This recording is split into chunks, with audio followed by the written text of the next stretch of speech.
Bueno, y hay un grito de libertad, y más cuando se presenta acá con nosotros por primera vez, y siempre yo quise que venga, y que hoy tengo la suerte de contar con Pedro Mayor Martínez, ex juez, candidato a senador, docente, 27 años fue juez en diferentes niveles, y fue presidente del Centro de Estudiantes de Derecho de la Católica, fue juez de primera instancia en lo criminal. Habrá sido difícil esa posición ahí para juez de garantías, juez de apelación penal, 27 años en diferentes niveles como juez, 25 años como docente universitario en la Católica Americana, y había una tercera universidad más, la Escuela Judicial. Escuela Judicial, y tiene una voz impresionante que cautiva también. El doctor Pedro Mayor Martínez, ex juez o juez. ¿Seguís siendo juez? No, ya no más. O no salís de ese rango nunca, ¿o sí? ¿Qué tal, Bruno? Antes que nada, un saludo y un agradecimiento para vos, haberme recibido aquí. Por supuesto, es todo un honor estar no solo en este ámbito que me resulta tan familiar últimamente, porque estamos en varios medios, estamos conversando con la gente, lo que nos permite conectar con un público mayor, ¿verdad? Que está disperso por diferentes partes de la República y que te sigue, y es una manera de conectar con ellos, ¿eh? Claro, bueno, a ver, lo de juez, uno sigue siendo juez, somos ex jueces, y siempre decimos, bueno, no se pierde ese rol que teníamos, ese rango, esa característica. Seguimos siendo jueces en situación de retiro o ex magistrados. La Asociación de Magistrados todavía nos permite activar desde la óptica de la asociación. Ahora estamos cambiando posiblemente, y si Dios quiere, los estatutos, permitiendo que los jubilados magistrados que se retiran tengan ya no solamente voz, sino también tengan votos, y con eso permitir que quizás el nuevo presidente de la Asociación de Magistrados sea un jubilado. Bueno, pero vos tenés un background de mucha respetabilidad, porque siempre, no de ahora, no porque estás acá, no porque estés acá, sino siempre se escucharon muy buenos conceptos hacia tu persona, de gente que seguramente no te conocía o no te conoce personalmente, pero la voz de la ciudadanía, el eco de la ciudadanía siempre estuvo a tu lado en el buen sentido, ¿verdad? Cómo vos te comportabas o te comportás, cómo te mostrás profesionalmente, sos ecuánime en tus decisiones, que no ha de ser fácil esa posición de juez, el nombre dice juez, bueno, que puede torcer la balanza hacia un lado, hacia el otro, y puede, el que está siendo juzgado puede caer con el grillete o puede quedar libre de pena y culpa. En fin, en todos estos años, vos no hiciste nunca esa catarsis personal de la importancia de ser juez, por ejemplo. Juez, en el Poder Judicial. Claro. Recuerdo que cuando salimos designados magistrados con mi querido amigo el doctor Jorge Guarín González, actual ministro del Tribunal Superior de Justicia Electoral, realmente para nosotros significó un gran desafío. Teníamos, como todo egresado universitario, un sueño: ingresar a la magistratura de tal manera que nos permita a través de ella ejercer el poder. Hay un viejo dicho que dice: dale poder a la gente y los conoceréis. Entonces yo creo que eso es lo que pasó conmigo. La gente me conoce por el tipo de decisiones que he tomado. Quizás no les guste a todas las decisiones que tomé, porque eso es un poquito también la balanza, ¿verdad? La balanza a veces... Hubo momentos difíciles para vos intrínsecamente, digamos, saber qué hago acá. Estoy ante una disyuntiva. ¿Qué me va a deparar la suerte en el mejor de los sentidos? ¿Llegaste a estar en una situación así extrema a veces? No, por supuesto. O sea, yo creo que todos los jueces que finalmente tienen que cumplir con la ley y con la Constitución tienen miedo. Tienen miedo de tomar decisiones. El que me diga que no tiene miedo creo, respetuosamente con excepciones, quizás, que miente. Sobre todo en el ámbito penal.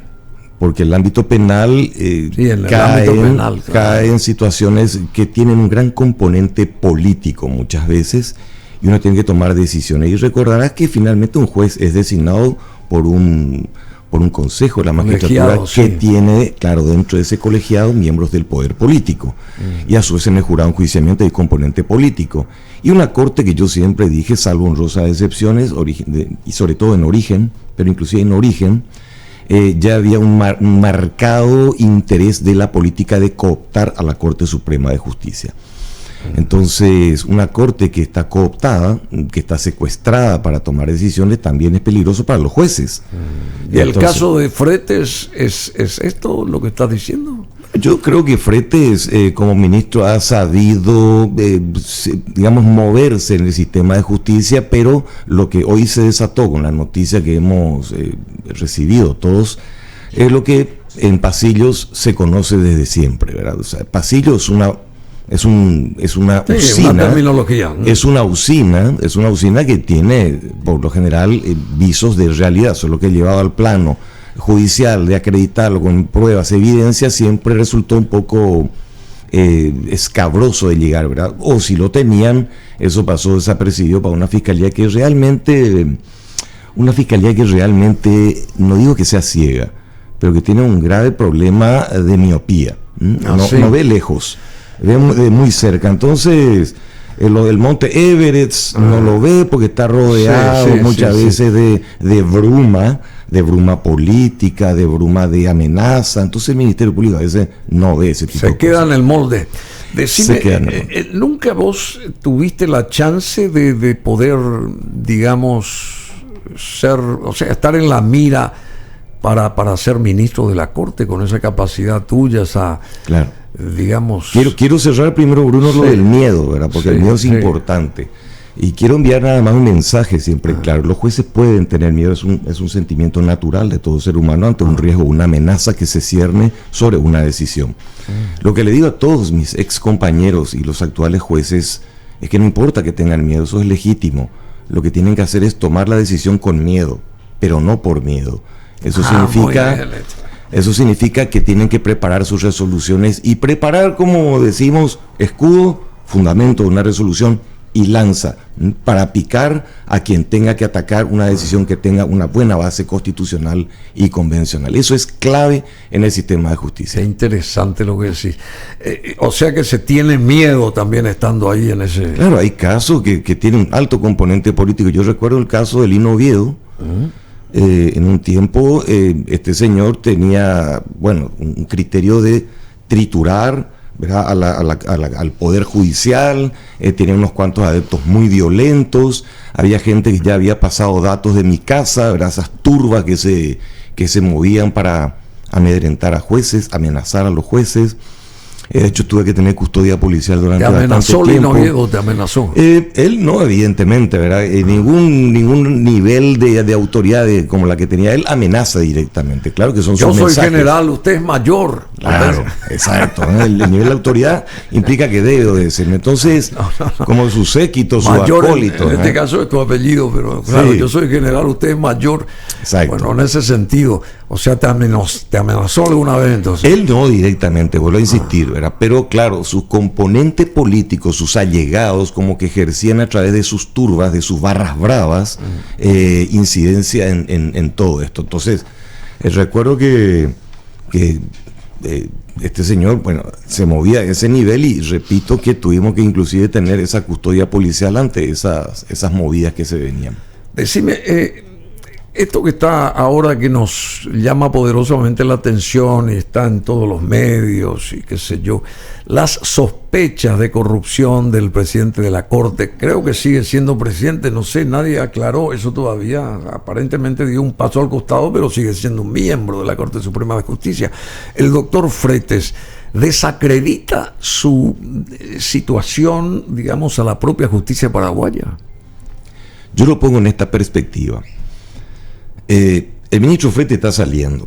De hecho, muchos le recomendamos en su momento que seguía haciendo, ¿verdad? Porque con la posibilidad de jubilarse, ya podía haberle permitido hace un año haber salido del Poder Judicial, y con eso también enviar un mensaje a todas aquellas personas que de una u otra manera denuncian que él ha tenido incidencia en algunos casos o ha hecho maniobras para determinado tipo de proceso. Me refiero a las denuncias que tienen y que son de público conocimiento. Lo que aconteció con este hecho que cobró destaque mediático, claro que afecta a la justicia, afecta gravemente a la justicia. Y se tendrá que investigar en el ámbito penal. ¿Y él no se da cuenta de eso en lo personal? Yo creo que una vez que uno llega al poder, por eso comencé diciendo lo de la frase, ¿verdad? Dale poder a la gente y los conoceréis. Sí, ya sé, pero... Y el poder es una droga, Bruno, es una droga que cuando uno ya está como adicto a esa droga, le cuesta mucho soltar el poder.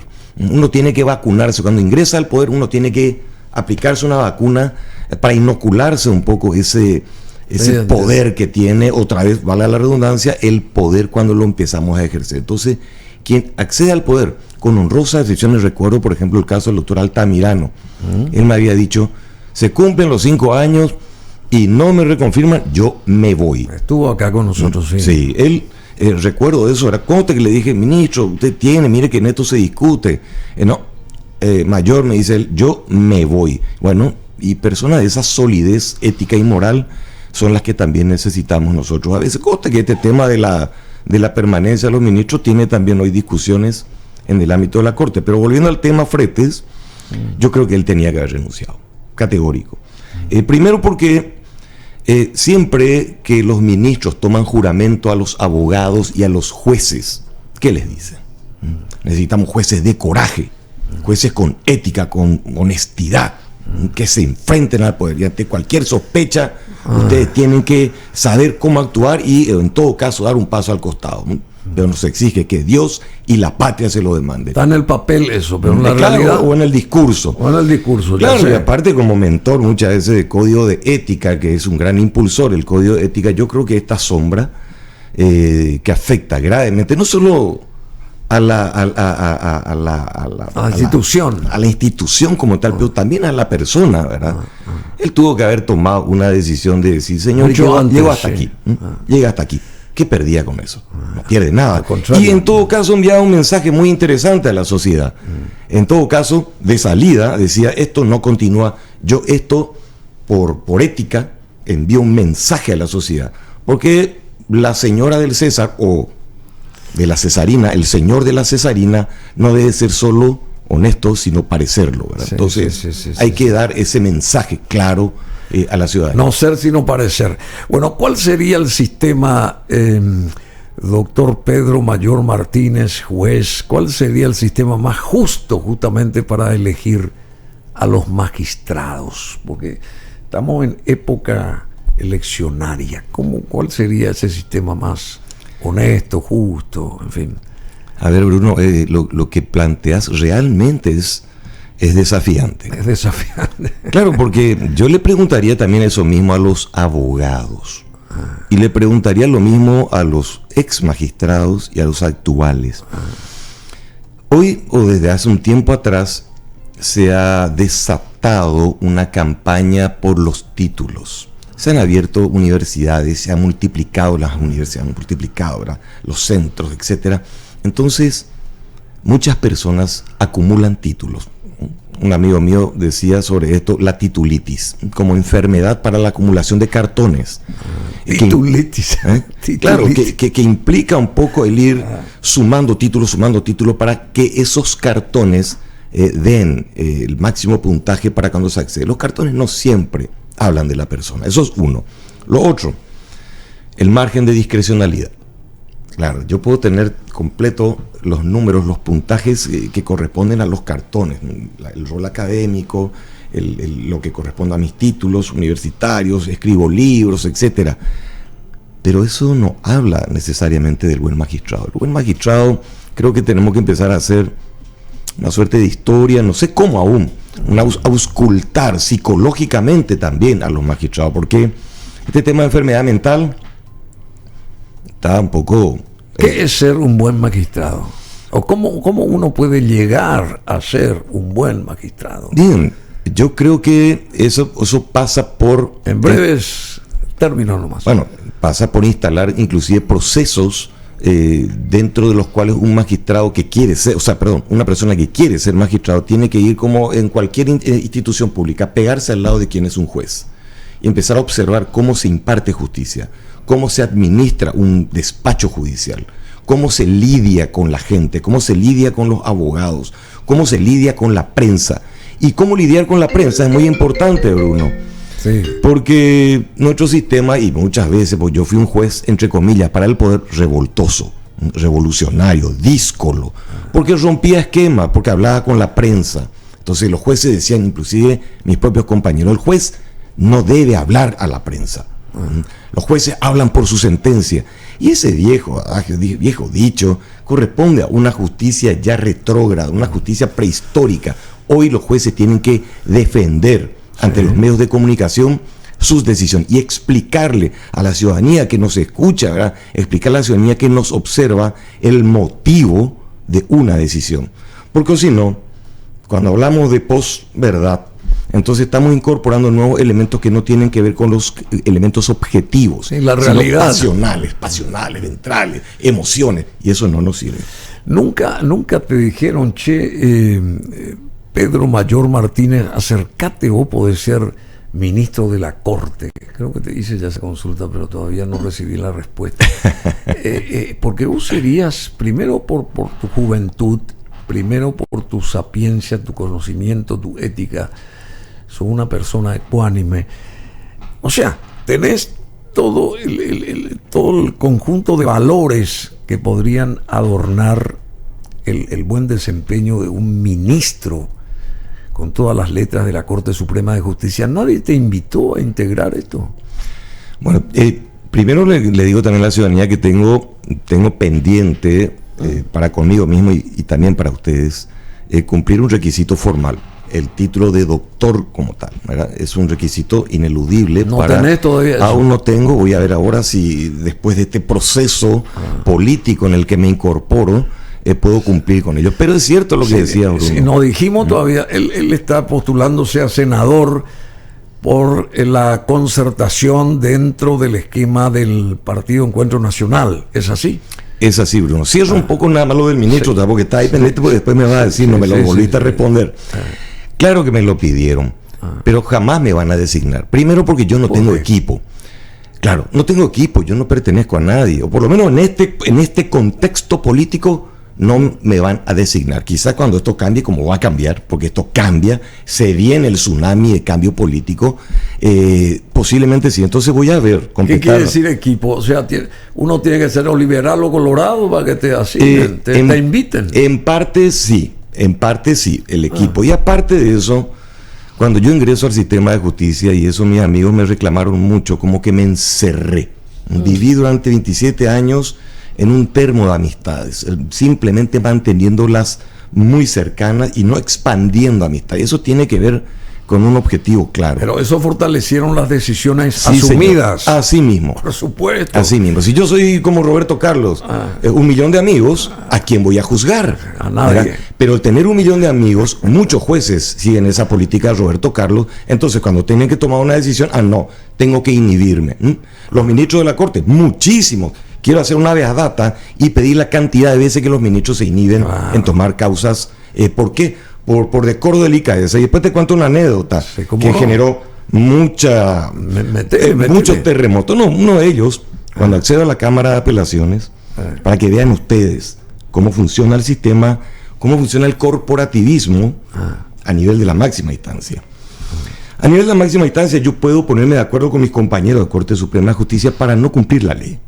Y ustedes miran, no, ¿cómo es eso que la Corte no cumple la ley? Claro, la Corte no cumple la ley, o no cumplía la ley, hasta que llegamos a la Cámara de Apelaciones y empezamos a cuestionar las decisiones de los ministros de la Corte cuando se apartaban de entender en un caso con cierta connotación pesada, mediática o política. Era muy cómodo para los ministros. ¿Saben ustedes qué decían? ¿Qué decían? No acepto. Sí. Claro, no acepto. Y eso era aceptado como causal para apartarse por los otros ministros de la Corte Suprema. Y muchos de los que hoy están aceptaban eso. muchos de los que hoy están, hasta que llegamos 2 camaristas y empezamos a cambiar la historia, a la que se suman otros camaristas. Claro, eso generó una conmoción al interior de la Corte. ¿Qué se creen estos juececitos para venir a cuestionarnos a nosotros? Inclusive pudimos ver hasta proyectos de resoluciones que nos advertían de que casi no se repita eso, olvidándose los ministros de Corte que si nosotros vamos a integrar una causa para tomar la decisión como Corte Suprema de Justicia, somos pares de ese punto de vista con los ministros. Así que, pares ustedes. Claro, para tomar esa decisión. No voy a tener el sueldo de ministro de Corte, ni tengo el rango, pero cuando se producen inhibiciones y se tiene que integrar la Corte Suprema de Justicia para resolver un caso, tenemos rango de ministro para tomar la decisión. No rango de ministro por el sistema de elección, pero alguien tiene que integrar. Y los ministros han dado prueba de que en muchos casos han evadido su deber para con la sociedad de tomar decisiones y han simplemente optado. ¿Qué pasó a partir de ese momento? Que hemos enviado un exocet, como se lo llama, un misil, ¿verdad?, a la Corte Suprema. Advertimos con las mismas advertencias que ellos le daban a los magistrados que se separaban, con enjuiciamientos, etcétera. Entonces hay muchos ministros que dijeron, pará, no digas tan fuerte eso. Y eso está en la ley de la Corte Suprema de Justicia. Si los ministros apartan, tienen que fundar su apartamiento en lo que dice la ley. A partir de ese momento, de 2 o 3 resoluciones que impugnamos y obligamos a ministros a intervenir en las causas, cambió en la Corte Suprema la forma en que estos decidían apartarse de las causas. ¿Y cómo sigue vigente con todo esto que está diciendo Antonio Fretes? Que por un lado, él como presidente se autoexcluyó, digamos, o sea que se apartó de la presidencia, pero sigue siendo ministro de la Corte, o sea que lo mismo, él toma decisiones y sus puntajes valen, o sea, sigue como si nada, solamente no es presidente, pero es miembro, al mismo tiempo tiene la misma importancia y seduce a todos sus compañeros ahí, por lo menos dicen eso, los allegados de él, no sé cómo es el actuar real, pero ¿cómo se entiende? Por un lado no es presidente, pero sigue siendo ministro de la Corte Suprema, sigue siendo uno de los 9 que están decidiendo el destino de la justicia paraguaya. Bien, en esto siempre nos hemos preguntado todos por qué, porque realmente el ministro Fretes ha tenido una incidencia muy fuerte en la Corte Suprema de Justicia, ha sabido manejar los hilos del poder, se movió muy bien de él y respecto a sus compañeros. Entonces tenía una incidencia. Yo prácticamente, si voy a hacer un paralelismo, le diría que él tiene mucho parecido con J.L. Hoover. Así es. De Estados Unidos, manejó el FBI. Sí. Y con eso te digo todo, porque cuando quisieron sacarle a J.L. Hoover, también lo del Senado, etcétera, él se reunió en privado y le dijo, miren, yo tengo acá algunas cosas que quisiera que ustedes sepan. Entonces, tuvo mucho poder, hay que reconocer que supo manejar. Tuvieron que cerrar la boca. Y entonces uno como que suele ser prudente. Pero yo, en este caso, entiendo que la Corte no puede tomar una decisión, es un par. Para eso están los organismos de poder, si es que creen o estiman pertinente, el sistema constitucional trabaja así, Bruno. ¿Y cuál es tu opinión profesional y personal, o mejor dicho, personal, de si tiene que apartarse o no? Ya dijiste, creo que Fretes, ante todo este conglomerado de cosas y todos estos negociados de rosca que están saliendo y aflorando, toda la familia entera metida, él tiene que dar un paso al costado, porque si no, ¿quién va a tener credibilidad en la justicia nuestra? ¿Cómo se va a empezar a depurar lo que se sabe que tiene que depurar, digamos? Es así, insisto en eso, ¿verdad? Yo creo que el ministro Antonio Fretes debe dar un paso al costado. ¿Y es una lección para el resto también? Claro que sí, sobre todo si vamos a actuar conforme a lo que nosotros manejamos como discurso, pues es el primero que tiene que tomar la decisión de apartarse y dejar ya libre el cargo. No solamente de haberse liberado de la presidencia, que tiene un cargo administrativo, que tiene un peso administrativo. Tiene que dejar, si quiere dejar un legado de todo lo que hizo, de lo bueno que pudo haber hecho también, por supuesto. Ahora no todo es malo en este país, hay cosas que son buenas, hay un código de ética. Simplemente sería importante dejar un fuerte ejemplo para el resto de sus compañeros de la Corte Suprema de Justicia, de que cuando acontece un evento como este, de la magnitud, ¿verdad?, como la que propició la noticia o propició la conducta de uno de sus hijos, de entrar en contacto con una persona buscada por el gobierno norteamericano, un caso de extradición, cobrar $368,000, que los abogados de pasillo manejan bien que esa suma de dinero, pues para hacer honorarios profesionales, tiene un alto contenido de algo más. Entonces, si uno de sus hijos plantea algo como eso, yo creo que el ministro se va a ver afectado, y se ve afectado, y desde mi punto de vista no se enteró. Debería retirarse. Bueno. Debería retirarse, y con eso entonces salir todavía bien, ¿verdad? Salir bien, decir, me voy de acá porque esto ya es, no puedo continuar, esto afecta, y yo por una postura ética, porque esto perjudica la imagen también del Poder Judicial, pues doy un paso al costado. Es mi recomendación.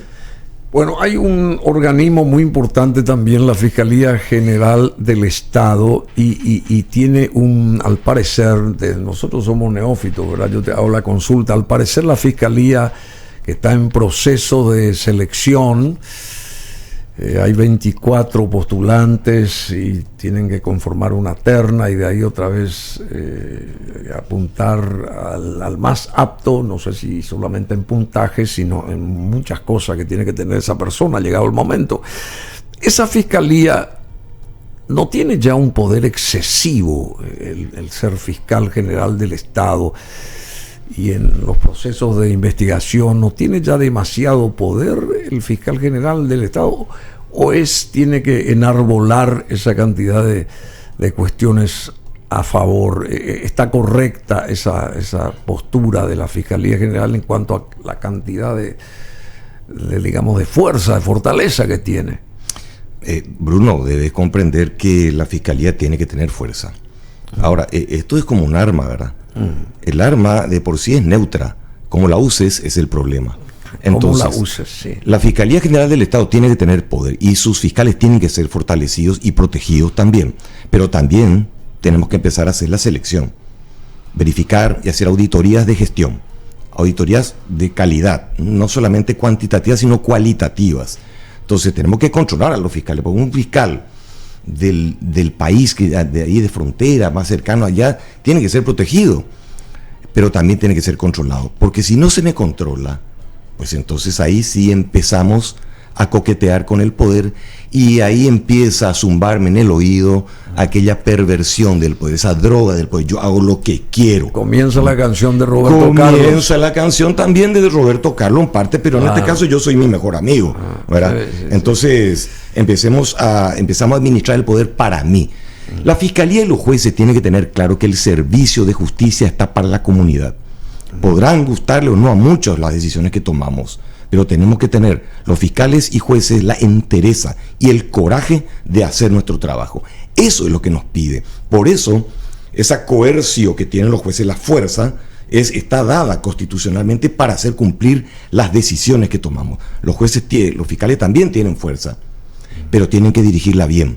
Yo no puedo inventar causas, porque también tengo un componente político que me dice, haceme este favor, haceme esto otro, apretá a fulano de tal, hagamos un negocio, cobremos deudas, como estaban ahí, y salieron muchos casos del clan González Daer, que utilizaba determinado tipo de fiscales para como agencia de cobros. Entonces hay que tratar de ser claros en esto, y ahí sí la Fiscalía General debería tomar la posta y empezar a controlar. Por eso, y a eso hago referencia con que no hay que tener equipo.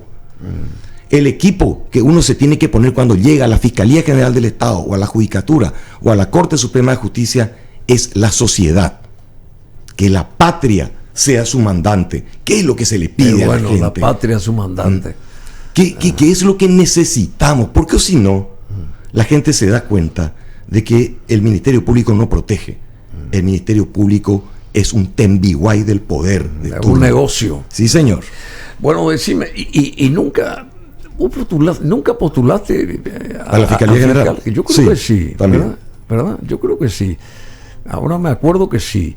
¿Y qué pasó? ¿No tuviste la suerte de que sería perfecto? Salió Díaz Verón. Una elección de Lugo. Lastimosamente. Sería un lujo ahí. Claro, se le habló a Lugo, se le llegaban también los currículos. Y ahora en esta nueva etapa no quisiste concursar, no. Te curaste tuve una mala experiencia con la Defensoría General, donde lastimosamente los ministros de Corte que me conocían muy bien, entre algunos de los discursos de los ministros de Corte dicen, no, Pedro Mayor es demasiado bueno para el Poder Judicial como para perderlo.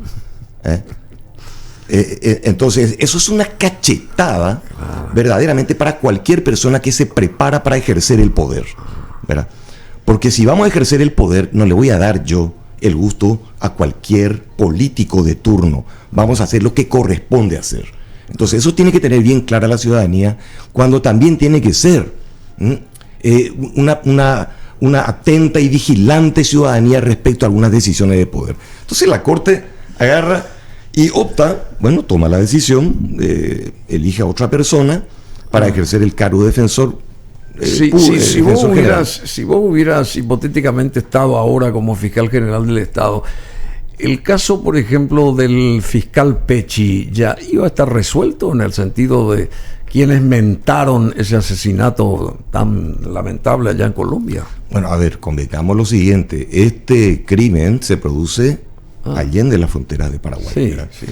La Fiscalía General, y eso saben muy bien los fiscales, trabajan en cooperación. Cooperación internacional es fundamental para enfrentar al crimen organizado.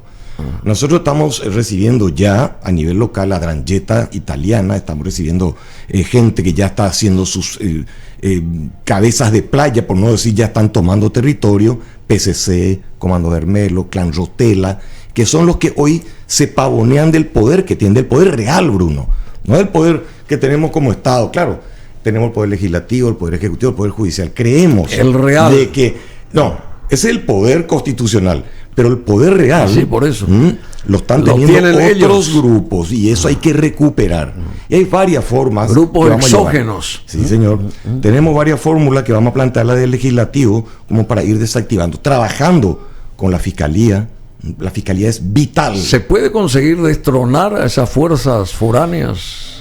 Destronar es una forma. Son muy poderosas esas fuerzas. Claro, pero ¿cómo acabamos con el crimen organizado, Bruno? Simple. Le sacamos aire. Le sacamos aire. Y sacar aire significa trabajar por nuestra patria, trabajar por nuestros ciudadanos, darle a ellos el sentido de pertenencia a un país que los ve, que sabe que existen, que los protege, que les da salud, que les da trabajo, que les da educación, que los hace sentir parte de un Paraguay próspero, no que los oculta y los secuestra con la prebenda. Por eso esta gente no sabe más a quién recurrir. Por eso esta gente recurre a otros que sí le dan la mano. Entonces, si nosotros como Estado empezamos a atender a nuestra comunidad, empezamos a atender a nuestra gente, impulsando gran desarrollo, revitalizando la economía, fortaleciendo los sistemas de salud, entonces la gente no va a tener necesidad, Bruno, de ir junto al crimen organizado.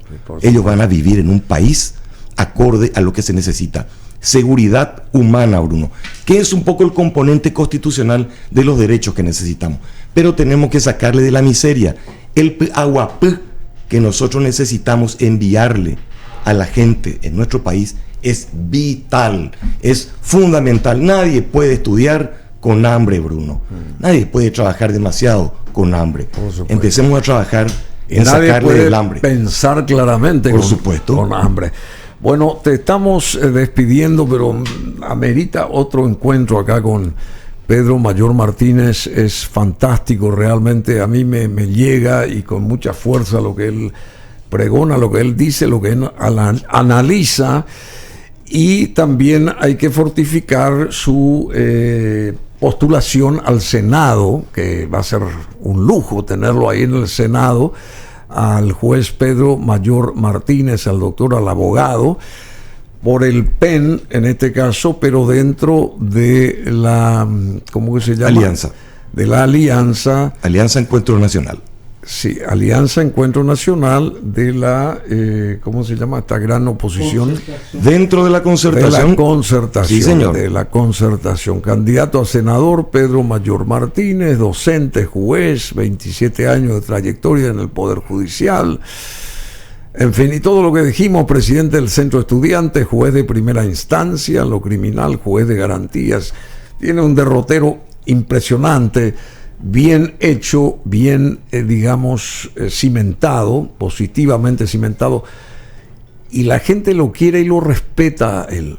Lo quiere y lo respeta. Eso necesitamos de nuestras autoridades. Eso siempre decimos acá. Así que la suerte te acompañe, querido amigo Pedro Mayor Martínez. Tenés que volver acá porque sos ejemplo de muchas cosas. Y es lo que el cambio que Paraguay necesita está en ustedes, porque gente como ustedes, gente como vos es la que necesita el Paraguay urgentemente. Así que muchas gracias, fuerza, adelante, y lo que quieras decir, acá tenés una cámara. Gracias, Bruno, y como lo mencioné, estamos en la Alianza Encuentro Nacional. Uno de mis objetivos como legislador y con compañeras que vamos a tener, porque eso también es vital, Bruno, estamos respondiendo nosotros al reclamo de la gente de que haya muchas mujeres en las listas. Mi compañera, una de mis compañeras con la que también estimo que vamos a liderar el proceso es Katia González, sí, que con Soledad Núñez me invitaron a integrar, me sacaron de mi tranquilidad, de mi zona de confort. Debo reconocer que Katia tiene un liderazgo increíble dentro de diputados, y con ella espero liderar el proceso de la CDI, la Comisión Bicameral de Investigación de Ilícitos del Senado, en coordinación con diputados, y con Soledad Núñez y Efraín González, la concertación. Efraín Alegre. Efraín Alegre. No sé por qué se me sale siempre este tema de Yahoo, porque Katia González la tengo ahí, entonces se me pega un poco este tema. Con Efraín Alegre y con Soledad Núñez vamos a estar liderando el cambio de este país. Este tsunami que ya llega, se va a instalar. Va a llegar el tsunami. Ya se ve. Se va a instalar. Se va a instalar Efraín Alegre, lo hemos visto, ya tiene la credibilidad de la gente, estamos observando eso en diferentes niveles, coste que todo político tiene sus detractores, ¿verdad? Y sus oposiciones. Pero lo que estamos viendo en la gente y la potencia que le incorpora Soledad Núñez a Efraín Alegre al movimiento de la chapa presidencial es espectacular. La reacción de la gente. Yo creo que esto viene porque tenemos que sacar al país del secuestro. Bueno, pero ¿el país está secuestrado? Sí, Bruno. El país está secuestrado. Usted que nos escucha, no tenga miedo. Nosotros lo vamos a liberar. Desde el Ejecutivo y desde el Legislativo no va a tener necesidad de tener que ir a mendigar junto a un político. No venga junto a mí, porque las instituciones que vamos a empoderar le van a recibir a usted y le van a dar lo que usted necesita. No tiene más que recurrir a un político. Muy bien. Pedro Mayor Martínez con nosotros. Un lujo de haberlo tenido acá y bueno, esperemos que prontamente regrese, por supuesto.